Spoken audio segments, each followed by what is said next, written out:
Assalamualaikum warahmatullahi wabarakatuh. Pada kesempatan ini kita akan melanjutkan cara atau langkah-langkah analisis data kita dengan menggunakan ARDL untuk tugas 4 tipe 3. Data yang kita gunakan masih sama seperti yang sebelumnya, yaitu data time series dari tahun 2017 sampai dengan tahun 2020 dengan frekuensi dia merupakan data bulanan. Variabel yang kita gunakan ada ROA, kemudian ada len wadiah, kemudian NPF. ROA sebagai variabel Y, kemudian len wadiah sebagai variabel X1, dan NPF sebagai variabel X2. Oke, kita copy data yang kita miliki, ROA, len wadiah, kemudian NPF. Kemudian kita buka Fuse, create a new Fuse work file, date regular frekuensi, kita pakainya adalah monthly, datanya 2017 sampai dengan 2020. Ya, kita klik quick, empty group, kita masukkan data kita seperti ini. Dia sudah masuk, kemudian kita akan menggambarkan atau mendeskripsikan data dengan menggunakan deskriptif statistik. Kita klik view, unit deskriptif statistik, kemudian kita klik common sample. Ini adalah hasil pengujian statistik deskriptif yang kita gunakan untuk menggambarkan data yang kita miliki. Jadi nanti pada saat teman-teman menggunakan statistik deskriptif ini, teman-teman bisa memilih item-item mana saja yang digunakan, atau intinya adalah kita bisa memilih mana yang kita pakai. Jadi tidak semuanya harus kita sertakan atau kita masukkan. Teman-teman freeze name underscore 1 deskriptif. Setelah pengujian stack deskriptif selesai, kita bisa tutup. Kemudian kita akan melakukan pengujian stasionaritas. Kita mulai dari variabel yang pertama kita adalah len wadiah, kita klik 2 kali. Kemudian teman-teman bisa klik view, unit root test, level, oke. Nah, ternyata nilai probabilitasnya adalah 0,6616, dia lebih besar dari 0,05, maka dapat kita simpulkan bahwa len wadiah tidak stasioner. Kita freeze, kita name underscore 2 stasioner ln wadiah 0. Kemudian kita lanjut karena dia tingkat levelnya tidak stasioner, kita lanjut first difference, view unit root test first difference, oke.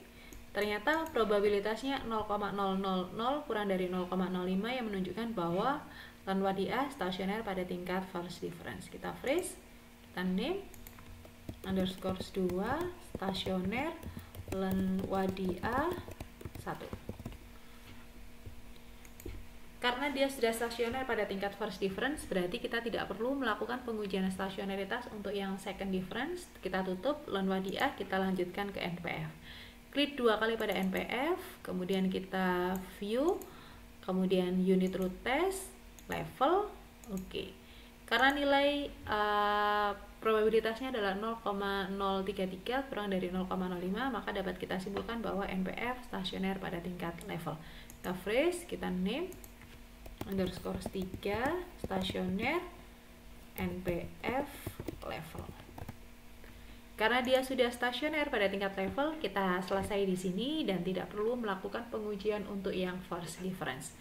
Kita lanjutkan untuk ROA, klik 2 kali di ROA, kemudian view, unit root test, level, oke.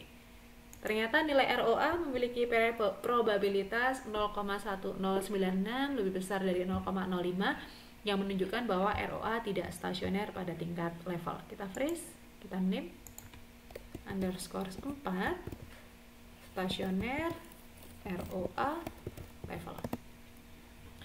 Kita lanjutkan karena dia tidak stasioner pada tingkat level, kita lanjutkan ke tingkat first difference. Teman-teman klik view, unit root test, first difference, kemudian klik OK.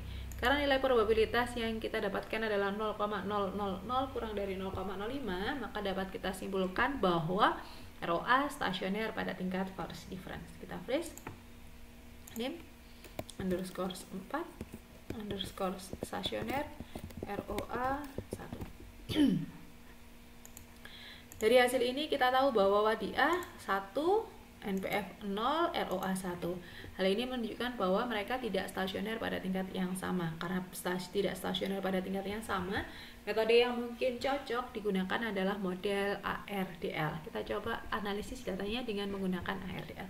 Teman-teman klik quick estimate equation, kita ketik variabel kita ROA sebagai Y, C, kemudian len wadia, kemudian ada NPF.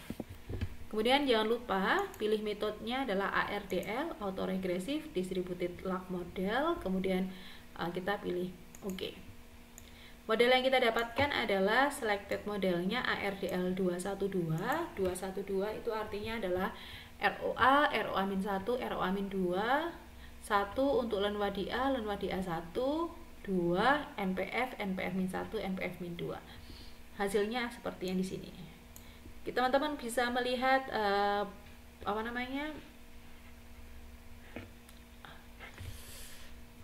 hubungan univariat atau parsialnya dengan menggunakan hasil uji probabilitas yang ada di sini. Kemudian R square-nya ini untuk determinasi atau pakai adjusted R square, kemudian R statistik untuk yang simultannya. Kita name dulu, ini adalah model ARDL.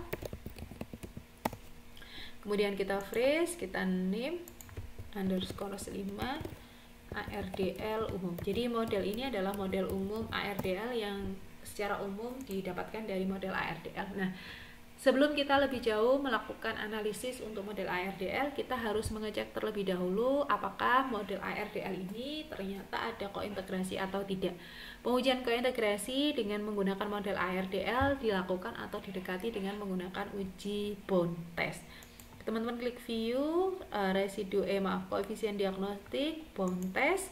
Di sini kita dapatkan nilai F statistiknya adalah 5,25, kemudian I1 boundnya adalah 4,85. Dari hasil ini kita tahu bahwa F statistik 5,25 lebih besar dari 4,85 yang menunjukkan bahwa terdapat kointegrasi pada model. Kita freeze, kita name underscore 6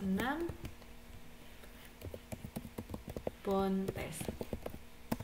Karena terdapat kointegrasi pada model, kita bisa mengeluarkan hasil pengujian jangka panjang dan model jangka pendek. Teman-teman bisa klik view koefisien diagnostik, kemudian co-integration and long run form. Nah, dari co-integration and long run form ini di bagian atas ini menunjukkan model jangka pendek, kemudian yang bawah adalah model jangka panjang. Untuk mengetahui apakah dia berpengaruh atau tidak, teman-teman bisa melakukannya dengan menggunakan probabilitas yang ada di sebelah sini. Kemudian untuk variabel yang digunakan yang ada di sini ini adalah variabelnya dia menggunakan DROA, dependennya. Kalau yang bawah dia menggunakan ROA, ya. Kita freeze, kita name underscore 7 jangka pendek untuk yang atas dan jangka panjang untuk yang bawah. Selesai di model jangka pendek dan model jangka panjang, terakhir kita akan melakukan pengujian asumsi klasik. Pengujian asumsi klasik ini ada 3 uji normalitas, auto, dan hetero. Teman-teman bisa klik view, residual diagnostik, kemudian histogram normality test. Dari hasil ini kita tahu bahwa nilai probabilitas yang kita dapatkan adalah 0,000 kurang dari 0,05, yang menunjukkan bahwa residual tidak berdistribusi normal. Kita freeze, kita name 9,8 normalitas. Kemudian setelah kita melakukan pengujian normalitas, kita bisa melakukan pengujian autokorelasi. Teman-teman klik view, residual diagnostik, serial correlation LM test. Waktunya 2, kemudian klik OK. Nah, dari hasil ini kita tahu OBSR square, kemudian nilai probabilitasnya adalah 0,8051. Dari hasil ini kita bisa ketahui bahwa nilainya kurang dari 0,05 yang menunjukkan bahwa tidak terjadi autokorelasi. Kita freeze, kita name underscore 8 auto. Terakhir, setelah pengujian autokorelasi, kita lakukan pengujian hetero, view, residual diagnostik, heteroscedasticity test, kemudian klik OK. Di sini ada OBSR square, kemudian probabilitasnya adalah 0,3952. Karena nilai ini kurang lebih dari 0,05, maka dapat kita katakan tidak terjadi heteroskedastisitas. Kita freeze, kita name underscore 9, maaf 8 gitu aja ya, tetap 8 hetero. Baik, kita sudah selesai untuk langkah-langkah analisis data dengan menggunakan model ARDL. Kemudian dari sini kita save.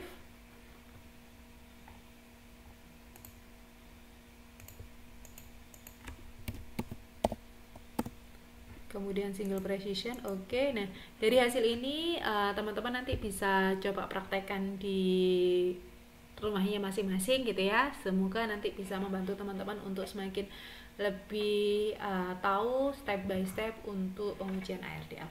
Sekian dari saya, terima kasih. Wassalamualaikum warahmatullahi wabarakatuh.